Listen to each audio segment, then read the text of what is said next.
friends! Welcome back to perhaps the very best and most special episode of the Film Alchemist podcast of all time. Right. This is the show where we look at the movies we love, cherish, adore, break them apart, even though they're almost flawless, to find out what gives them their magic. Sex magic, as the Red Hot Chili Peppers would say. I'm your host, Josh Griffey, joined as always by my friend, co-host, in his last appearance on the show, Alex Dandino. You? Fucking elated by the cinematic gift I have bestowed upon him, Alex Dandino. Fucking hate you. God damn it. Guys, it's the middle of our month in the abyss of October, guys. This is our horror movie marathon. 31 pods, 31 days. I know this is rude, but we pretty much are going to peak right here in the middle. I'm sorry for everyone that Sorry. Honestly, you might not be wrong. Like, this is fucking insane what we're about to talk about. All right, guys. So thank you guys for staying with us. We know it's a lot of pods. We love that you guys make this awesome every year. Remember to keep your notifications on. You should be getting a new podcast alert every single day. Guys, something you can do to help the show out. Go to our Patreon. That's right. Patreon.com/filmalchemistpod is the very best way to help this show. Every single dollar helps. We assure you. We know your dollars are hard earned, so we're working hard to earn them over there. For as little as $1 a month, you can come in, join our community. We got an exclusive Discord over there. You can meet some of our patrons, do some Zoom calls, fun stuff like that. As you go up the tiers, you can actually get the show you deserve by selecting the specific movies you want covered in a Patreon exclusive library. So guys, again, that's patreon.com/filmalchemistpod. It means the world to us that so many of you support us over there. And for those of you who are about to, it means the world to us as well. So thank all of you at once. Go to YouTube, subscribe to the channel Film Alchemist. You can see video versions of most of our pods there, as well as other cool ideas we be cooking up all the time. You can email the show filmalchemistpod@gmail.com. Something you can do for free. Make sure you leave us a rating and review, a quick 5-star, a couple sentences about why you enjoy spending time with us. Helps us defeat the algorithmic country hucksters that be trying to steal our wealth and fortunes. Also, we're on all the socials you're on. So get at us, guys. True. We're easy to get a hold of, and we love to hear from you. Right. Enough of that business. Let's get to art. Hi, Art. Today's selection, Alex, I think it was my friend Brian on Junk Food Cinema, right? He got a hold of me, asked if he was working on this project, right, called Rainy Day Movies. Mm-hmm. So when you're having your bad day, right, and as creators, I think a lot of us suffer from a lot of this, right? We're emotional, temperamental people. It's hard to create things and feel the self-doubt. It's hard to put it out into the world and then have other people rip it to shreds because that's how they get their kicks. Not wrong. True. So Brian asked me, what's your rainy day movie? And I had to really sit and think about it. You know, you start going through the classics, the all-time greats. And I was like, you know what? Actually, my rainy day movie is a very weird one. It's this film we're watching today called Head of the Family. It is, I mean, I know there are some of you that are going to say not like an Oscar-level film. I mean, agree to disagree. It's fine. But it's one of those. You're not. That is not what you're saying. You got to be fucking kidding me. I said it's not an Oscar-level film. Okay, good. Good. I said there are those that would say that. I wouldn't necessarily say that. But okay, good. Want to make sure you're not one of those. Otherwise, this I'm not saying it should have won any statues, but if it had, I would have been excited. This movie, what I love about this movie is that I love when a movie is just so weird and quirky and everything about it feels wrong. How did this happen kind of movie? But you can tell that the people behind it really were behind it, right? This isn't a film where anyone phones it in. There is a love and an appreciation for this movie that doesn't seem on the surface like it should have any of those elements that I think makes it really fun. And for me as a person who kind of creates stuff and, you know, you lose your faith sometimes in that, I like seeing a movie like this where people just powered this into existence.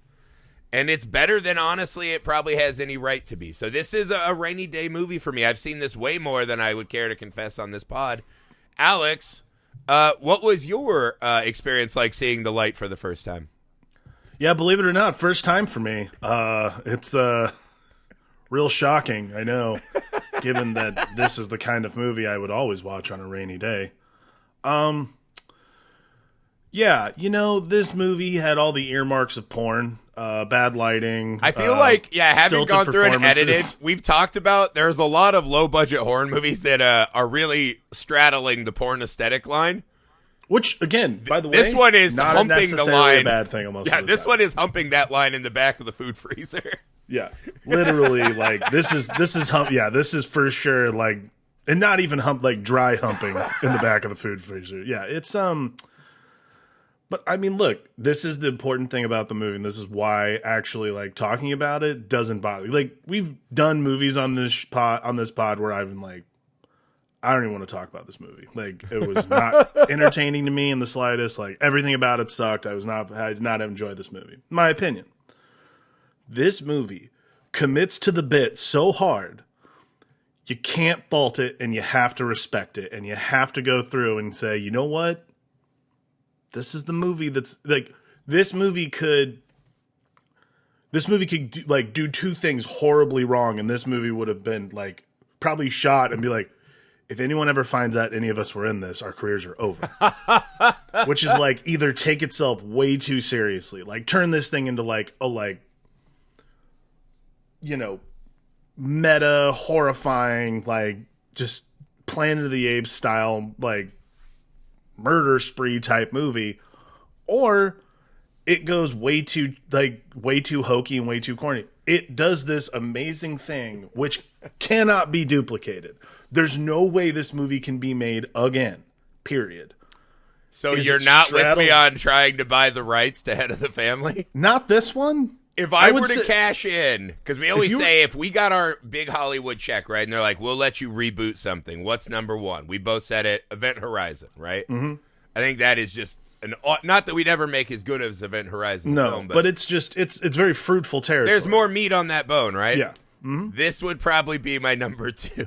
I would be so ecstatic to get a crack at Head of the Family. It wouldn't be my number 2, but I can tell you that it can be a number 2. It can be a number 2 on someone's list. Like, there are surprisingly still meat on the bones after this. Like, and again, it doesn't shy away from the fact it's like watching a movie. It's like watching it's like watching a friend's movie. Someone has made something, and I used to do this in high school. Like, buddies of mine, like, we'd all make stuff and we'd all watch it. And it's like you're sitting there and like someone's watching their shit, and you're like, what do you think? What do you think? And like, this feels like someone is standing in the room with me watching this movie. He keeps looking at me and be like, do you think it would, like, and it's not, do you think it's good? It's like, do you think I pushed it far enough? That to me is what this movie is about. And that really works, in my opinion. Well, again, there is a slew of these, right? So me and Amy used to do this date night tradition. I think it was Wednesdays or Thursdays. I can't remember, but Sci-Fi Channel would always have a new release dropping that day. Mm-hmm. So we would cook a meal together, and we would watch whatever the new Sci-Fi Channel movie was. Ice Spiders, Trailer Park Shark, whatever, right? And there were a slew of them, right? A lot of like giant creature movies, this and that. Mm-hmm.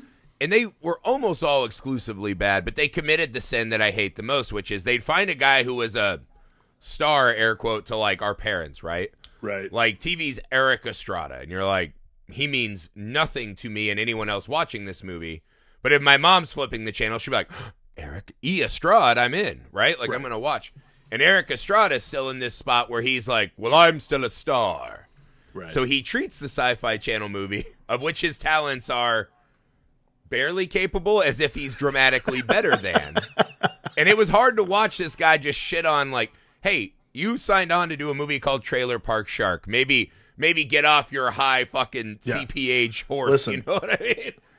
I know you turned down Terrence Malick's new movie to be here, but in the meantime... Yeah, maybe while Tarantino's off licking feet, give a little effort, right? He'll call you. So it's like, and I hated when they'd get these like old shitty TV guys, and they would just, you could tell that they weren't buying it. Mm-hmm. And what Head of the Family does exceptionally well is everyone is fully bought in. And I'll start with some of the things I just really love. One, the premise of it is just fucking hilarious, right? Yes. That this one egg splits 4 specific ways, very unevenly, I guess you would say. And so you get these four siblings, right? The Stagpools, right? Stagpool, that's a clever name. I like it. So you have the head of the family, Myron, who's the big brain, right? Mhm. And he essentially, yeah, he's like a gigantic fucking head in a wheelchair. And he essentially controls his three siblings, right? The gigantic super strength man, Otis, Wheeler, who has the eyes of a hawk and the ears of a also hawk, fox, whatever. Right? So he he can has hear super very senses, yes. And then Ernestina, who has the skills of well. Being super hot. Yeah, and just, as if That in is- case we couldn't tell she was super hot, her going out to town outfit is just lingerie. Yeah, it's just. But yeah.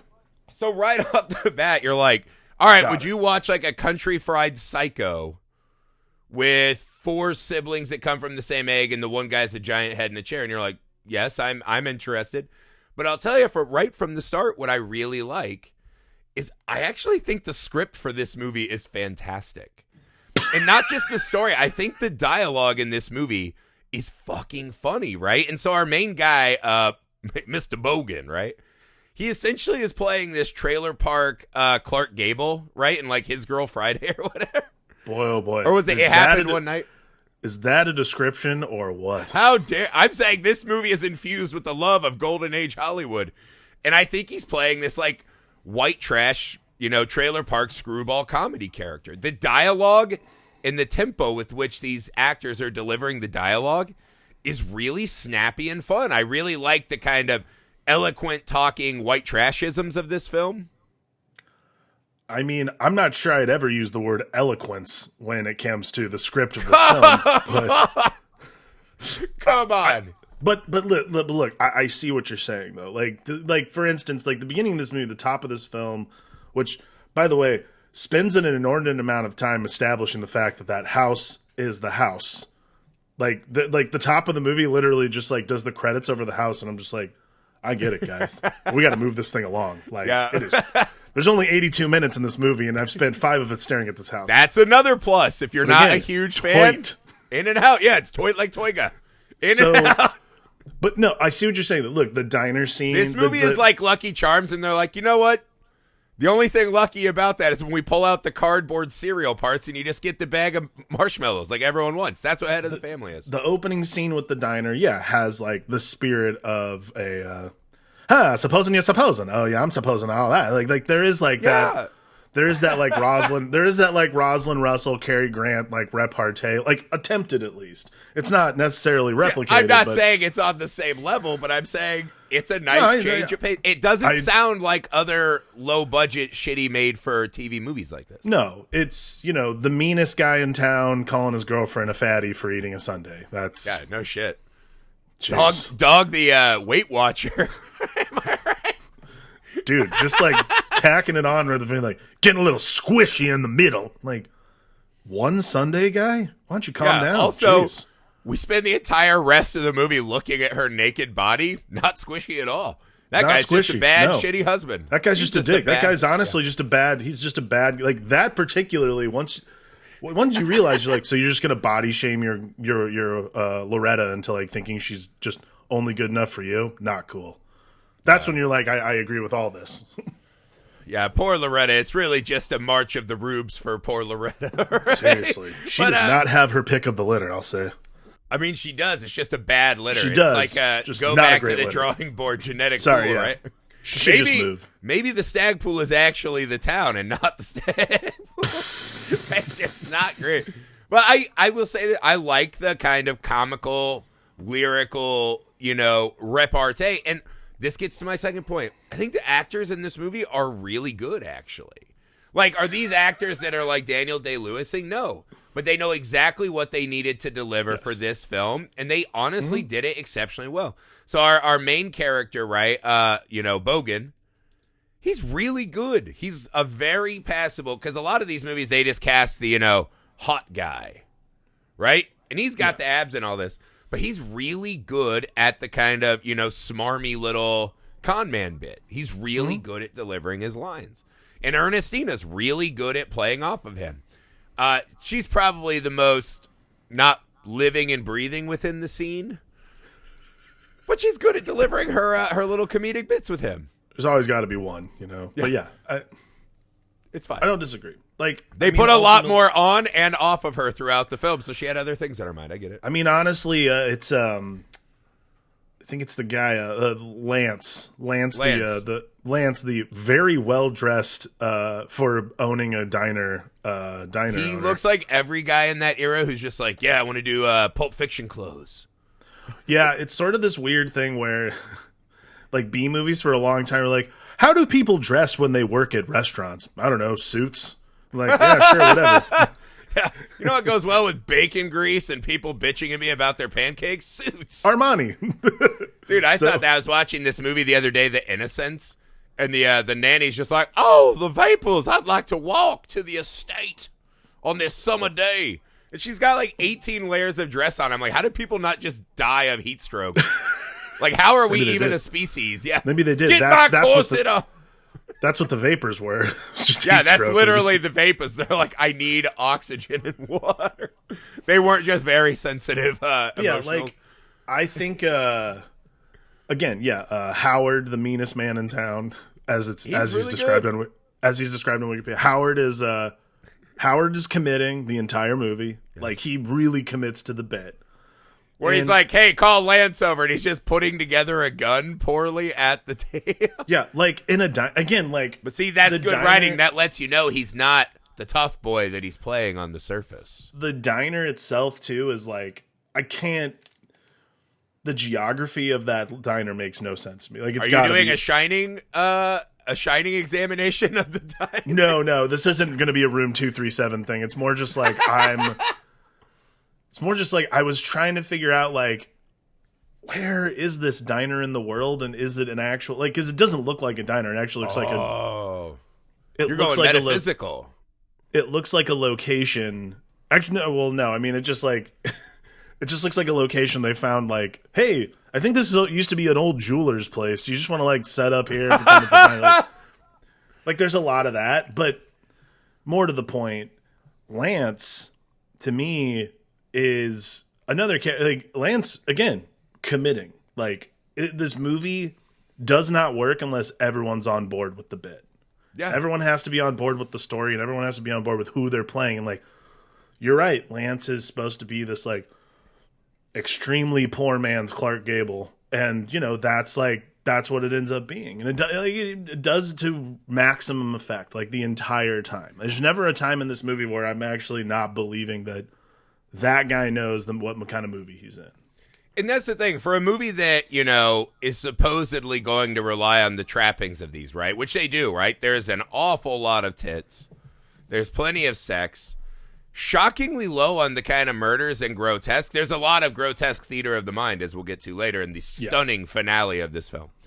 But they don't go cheap, right? They put the extra work in, and I'm sure that is not the easiest script to be like, hey, we're just going to nail this in one take, right? And I appreciate that. Now, we have to get to the main thing that makes this movie unbelievably stunning to me is J.W. Para, I think his name is, right? And he plays Myron Stagpool, right? The head of the family. His performance is fucking amazing in this film. And I'm not saying like amazing for this kind of film. I fucking love Myron in this film. The voice is perfect. The face, the affectations, everything that he is doing in this movie works perfectly for me. What did you make of Myron, right? Our country fried Charles Lawton.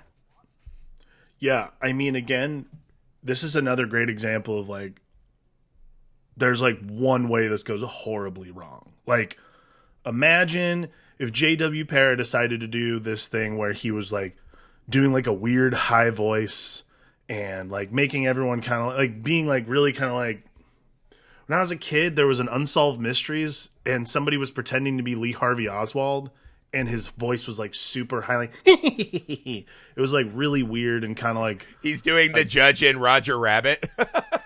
Yeah, like it's very weird. What's great about this is he's just a regular guy. Like, he's a regular like Southern gentleman voice, essentially, just in a giant head with some arms.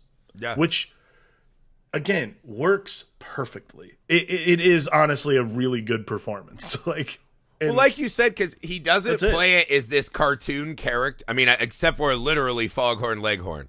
But he doesn't play it as this like, I'm the head, right? Or he's sitting there like, you know, a Job the Hutt, like, welcome to the head. Right, exactly. He's not doing not the like go-tos of that character. Right. He is a guy who thinks he is this stately gentleman, right? This family that used to have status and wealth in the land. Sort of like Southern Fried Modoc. Like, it's really like this. Yes! And I am a Modoc lover. You might have cracked some of this open for me. I fucking have loved Modoc from the first time I ever saw him on the comic book page in probably the 80s or early 90s. And I was like, that's what's cool about comics, is that character exists in this, right? Yeah.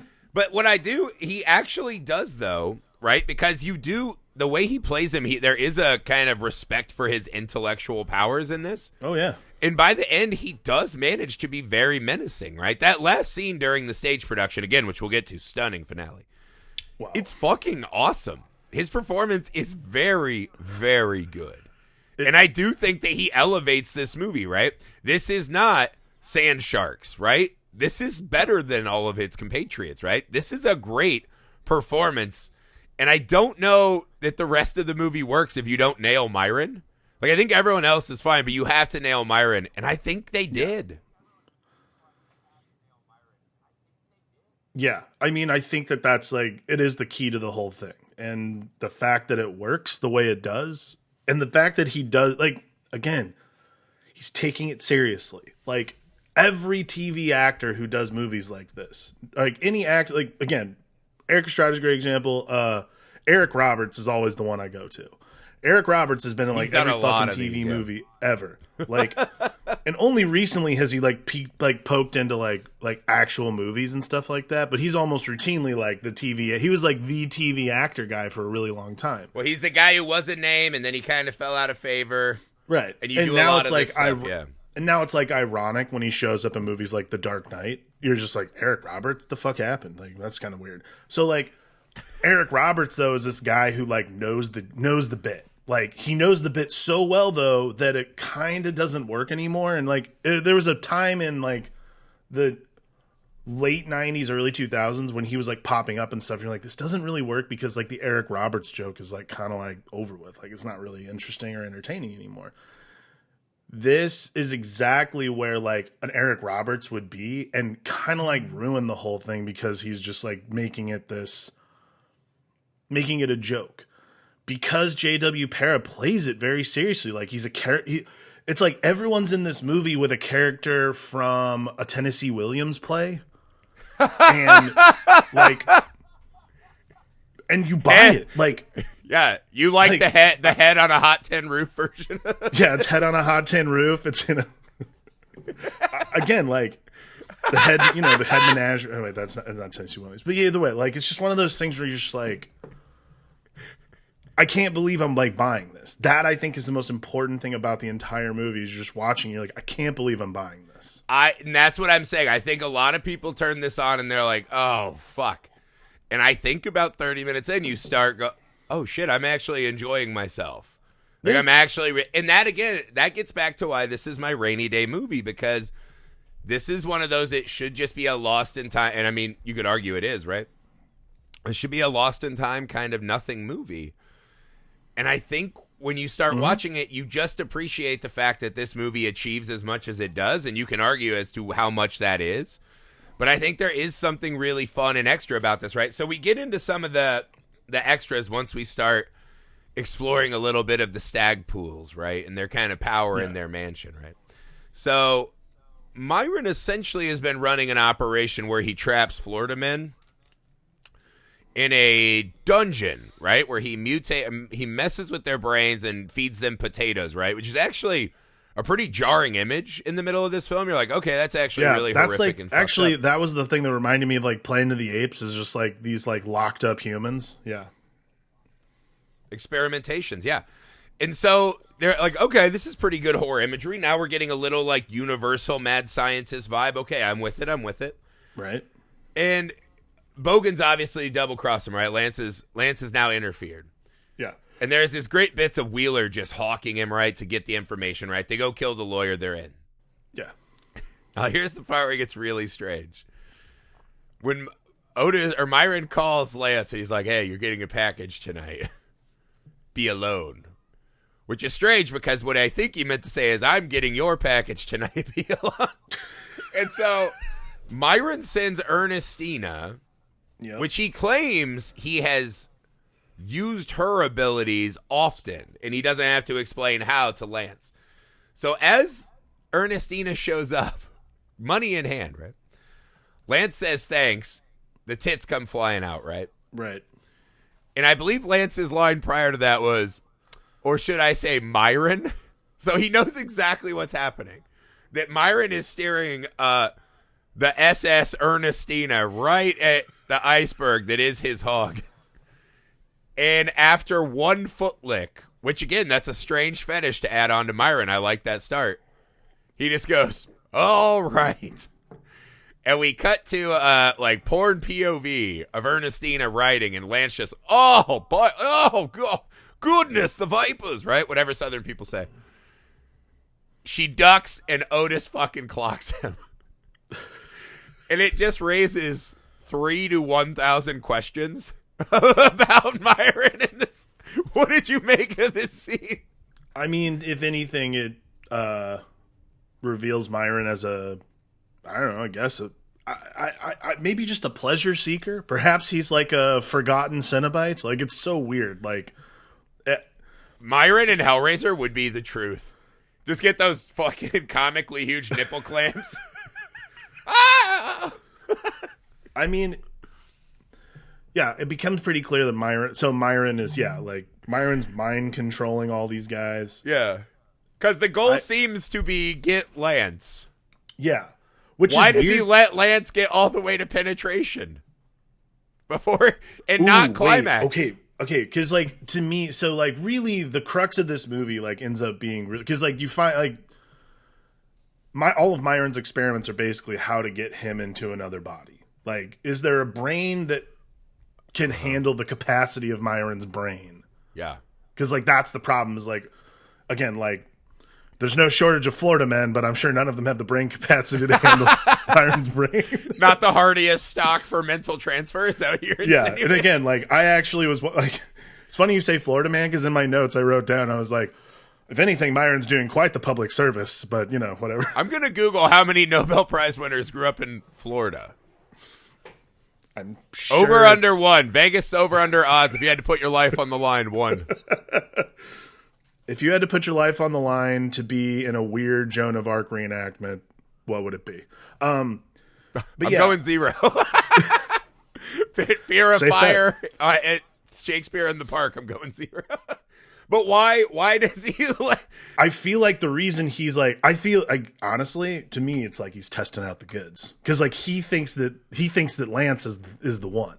So you think that he's fucking Lance through Ernestina, and he's like, I've had better. And he's like, excellent girth. Ooh, the vapors. Yeah, like he's trying to get the vapors through Ernestina, and if he does, it's on. You know what I mean? He has those little tiny lungs, though. The vape. For him, it's just the vape. He can't even have the earth. No, it's just all vape. So you think if Lance like fucking beat the brakes off of it, that they form like a super crime family? He's like, you can't keep having $2,000 a month for dick. Because I was like, this is a weird. Because I was like, was this just to neg him, to bring him down a notch? I mean, I think it's 6 1 half dozen the other. Like, imagine. Here's the thing: you meet these big weirdos, you have sex with one of them, and then you get brought back to their place, and you're just like, listen, there's a good chance you're gonna wind up like. That was like, the final indignity. He didn't let Lance finish. Probably. Or was it, he's like, take Ernestina for a test drive, right? And Ernestina gets a pretty unfair run in this movie. She literally is just a fifi, right? With no ability to control her own sexual destiny, right? Which is not great. Which is a little uncomfortable it's not a great even for look. 1996. But, if you look at her as an extension of Myron's, right, corporeal body... Yeah. And there's not like an Ernestina trapped in there being abused. It's not as bad, but it's still a bad look, right? There's no real good way to soft sell this. But what if his plan was to have Lance take a run at Ernestina? Because then he would feel less attached to his girlfriend. And so when the tortures and this and that start, maybe he's a little fractured in his mind. Or am I overthinking this dramatically? I mean, I see where you're going here. Because this is the weird. The tall man in Phantasm did this exact same thing. He lured a guy out to a cemetery, right? And on a graveyard, he's like, oh, yeah, oh. I think they do oral even. And then as he, like, mounts this guy, he's like, huh! And the next thing you know, it's like Angus Scrim. The tall man is just on top. Like, ah! And it's like, why did you go all the way to fucking? Like, you're a super powerful, like, extra dimensional being. Like, why do you let him hit it before you kill it? I think I'm right in that he's testing out the goods. He wants to know if this is going to be a suitable, if he wants to know, like, oh, if, like, and this is like the ultimate, he literally fucks himself when you think about it. Like, he's like, they imply that Ernestina has extra duties. Yeah. In kind of a cringy way, yeah. Yeah, it's, again, even for 96, it's a little dark. But you have to think of her more as like an ex machina thing, I think, to kind of shield yourself from this. I think of all of them as an ex machina. Although the whole point of ex machina is that you can't distinguish that they're not human. So maybe I'm wrong again. Anywho. All of them kind of feel like ex machina at some point, you know? Okay, now let's cut to, instead of talking about this extra weird sex scene, I do think it just shows a lot about Myron, though. Let's talk about this amazing addition that I fucking adore. Right? Get past the breast lick and all that kind of stuff. Yeah. I fucking love the stage show in this. I think that is one of those. Yeah, you're a big theater guy, so this makes sense. Oh, huge. I like to see actors on boards. That's my mode. What I love, though, I think this is just one of those wildly demented and personal choices, right? That someone somewhere had, like, I desperately want to put this into the world. And I love when something this weird and demented is in a movie. Yeah. It's just fucking awesome. Joan of Arc with a bunch of lobotomized prisoners and this tortured woman in a dog collar. I mean, again, like, it is just like tacking up every crazy thing you can fit into something like this. Like, there's no... It's the perfect example of why not sometimes works. Like, imagine being someone who's like, imagine being like, you've done this. Imagine being a reader and you're reading through the script for Head of the Family. You get this far. Because, like, again, like, I've done the reading thing too. I've done readers too. Like, sometimes you're not supposed, sometimes you don't get past 30 pages. Like, you have to, like, stop and be like, I don't know if I can finish this. Like, yeah. But imagine being a reader and getting to this part, like, a stage is revealed and Loretta's dragged out and there's a pyre and you're like, what is like, I can't even conceive of, I feel like I'd be flipping through pages like, did I miss a page? Like, I feel like I missed a huge... You would look like one of those guys, like, desperately searching for the answer in an old leather-bound book. But I probably would have, like, I would have called the writer and been like, I think I missed some pages. Can you send me a new draft? Like, that's something's missing. As a guy, I've been a screenplay analyst for a lot of years. And in my early time in Hollywood, I read a shitload of scripts for years. If I had ever gotten Head of the Family, it would have been one of the best moments of my reader life. Because one of the problems with being a reader in Hollywood is that so many of the scripts, there's like two great sins that you hate, right? Is one, you're like, this is a direct ripoff, right? Die Hard in a preschool. You're like, all right, boring, I get it. Or this is going to win all the awards. Can you get Meryl's representatives on the horn? And you're just like, oh, God, boring. Right? To get this, I would have been ecstatic. Ecstatic. There's certainly a treat to it. But yeah, it's a very weird thing to tack on. Yeah, the one great script I ever got was The Purge, when it was called The Release. And it was set in like a small British village. And I never forgot it, because you're like, that is fucking bananas. And it went on to be a huge franchise. I think Head of the Family, I would have thought the exact same thing. Like, holy shit, this is fun as fuck, and I want to pay to watch this movie. I mean, Head of the Family is certainly... The ending alone with, like, between, like, the Joan of Arc play and then, like, Otis, right? Otis is the big dumb one. That's the idea. Yeah. Yeah, Otis like carrying her off. Like again, like it just happens in just such odd succession. You're like, oh, that's the end of the movie. Like again, It it's one comes of the, very fast. you're just like, Jesus. Like Yeah. you're expecting like another 20 minutes after that, and you're just Yeah. like, nope, that's Where it. you think like, Lance is going to get out, he throws Myron down the stairs, which is an amazing gif awesome. that I use all the time. You think Lance is going to get out, he just gets shanked real quick and matter-of-factly. Ernestina drifts off. We have no idea what happens to Ernestina. Nope. And this is, so let's walk through Otis's emotional arc of the film. It's kind of, again, another throwback to the golden age of Hollywood with Fay Pretty Wray. lady? King Dong over there. And he, pretty girl, Otis, pretty girl. 'Twas beauty slayed the Stagpools, right? That's what happened. Twas. Actually, this is something I was wondering though. If like Myron can do all this, like mind control, do that kind of thing, why is he wasting time? Do you think it's like a familial thing, or is it like why is he wasting time not making Otis his? Why is he wasting time not putting his brain into Otis's body? Maybe Otis can't handle it. And also, I guess that's. that makes sense. Although it feels like he wants to be more in Ernestina's body. You know, that's Especially, where I would. Yes, well, that I'll agree with. Because I'm assuming he'd rather be in any of his siblings' bodies, right? But yeah, maybe he likes having the control over them. Maybe there's something about being able to go in and out of different personalities, right? That he likes. Or not personalities, I guess, but skin suits. Yeah, so the Otis one does bring back the troubling, like, oh, so there is an Otis in there, which means there's probably a sibling in all the others, which is not as great. But it does kind of illustrate, again, the evil of Myron, right? Yeah. And, you know, how his plight has made him an oppressor in his own right.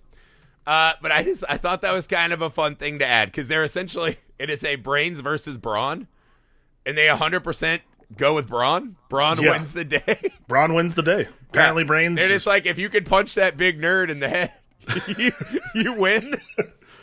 There's never been anything more 1996 than a movie about a giant head and then he loses by getting punched down a flight of stairs. Yeah. But this movie also exists in the post-Scream kind of carnage, I would say. And it's just kind of nice that this insanely odd goofball movie came out in this era. And I think there's so many fun, besides Myron and his siblings and the dialogue and the Joan of Arc play, there's just so many batshit extras, right? Where it felt like someone really had something to put out there into the world, right? That I just appreciate, because, again, so many of them are phoned in and you kind of accept that going in. This one just doesn't have that phoned in vibe. And to me, that makes all the difference. Is I think there's legitimately fun and weird and memorable bits to this film. No, I don't disagree. The movie feels like it was shot in like 1989 and they just waited to 1996 to release it. And I think that's kind of part of its charm. Is it's interesting, like even in 96 when it's released, it feels like a throwback to like an 80s like an 80s horror, like an 80s B horror movie. And I agree. Like, again, to me, movies like this and movies like a lot of the movies we've watched this month particularly are all about the passion you have and the drive you want to like make a movie like that. Like, if that is your spirit, if that is the way you want to make a movie and that's the movie you want with your name on it, my God, man, go for it. Like, I cannot imagine I can't imagine a better way to live your life. It's only when things are like soulless and feel like money grabs, and you can, like, when it's blatant like that, you can really tell. And I'm not sure any movie we've watched this month has that vibe for me. Like, I've not, and we've watched some of them for sure for this pod. Like, we've watched movies that feel that way. I do not feel that way about this movie, and I could very easily. I think if you watch this movie from a very cynical standpoint, it's very easy to go, great. Bunch of guys just got together, made some stupid movie together, but like it has so much like weirdness, it's unmistakable how much passion is in this movie. Yeah, and again, that to me is the thing, right? Show that you wanted to be there to make this project, and don't be boring. Those are pretty much my two cardinal rules of movies, right? Yeah. And that is a huge, wide, broad landscape with which to make anything, right? You can make anything from, Portrait of a Lady on Fire to Texas Chainsaw Massacre 3, right? Like anything in there can fit in that broad landscape. And it's insane how many movies just don't. And it's kind of sad. And this is one of those movies that I think most people assume will, but I really think it's super fucking fun. I think that's a really important thing when you're just streaming, when you're just looking for movies. Like, again, like, this is what we used to do at the video store, And I think this is like the charm of this streaming was a now. famous VHS cover. Oh, this yeah. was a classic. I remember this one very, very distinctly. But like the thing that's taking the place now is like, scrolling through your streaming options. And like like I do this on Amazon. Amazon is littered with just like incredible, like just random shit. So like I usually just stroll through Amazon and I got to tell you, like, yeah, this is one of those things where you're like, I feel that like it makes me feel like I'm back in the video store just looking for something weird. And I think that don't mistake people making weird movies that seem bad for movies that are just made to grab a buck. That's never going to be the case, especially for movies like Head of the Family. Like, take a chance on a weird movie. I mean, I don't have to tell anybody who listens to this pod, take a chance on a weird movie, because we all watch weird shit. If you join the Patreon, you would know from our Zoom calls. But like, more importantly, it's so much fun to discover these kinds of movies and to realize, like, it just because it seems like it might be a bad movie doesn't mean that it's necessarily not made with all the love and care that fucking Christopher Nolan takes to make like Tenet or Inception. Yeah, I mean, I would say this is a Nolan-worthy level picture. But hey, I'm just saying, guys, Tenet makes about as much sense. You watch this movie, you'll be surprised how much you like it. You'll be surprised how memorable it is. And one of my other tests for if a movie's really good or not, you'll be surprised how many other people you try to foist this movie upon, which has been my mission since college. When I first saw it, is I share this with all kinds of people. A successful foisting indeed. I think it's a great movie. I really think it's like a great, like, undiscovered gem oftentimes. Oh, right! That's enough. Head of the Family. That's not enough. Horror movies. We are still in the middle of our 31 days, 31 pods. Horror movie mega marathon. We've got lots of great stuff coming, guys. So stay tuned. Make sure your notifications are on. You should be getting a new pod every day. A lot of amazing guests in this next run to the end of October. So stay tuned. Again, the Patreon is patreon.com/filmalchemistpod. Come on over. Join us, guys. It means the world to us. We'll make it worth your time. The email is filmalchemistpod@gmail.com. The YouTube is Film Alchemist. Find us on all the socials. Leave those ratings and reviews. And more than anything, get your ass back here for tomorrow, where we're going to put on another Joan of Arc-like quality production for your ears. That's a great fuck one. Oh, thank you. That was not as good. Lost it. I fucking lost it.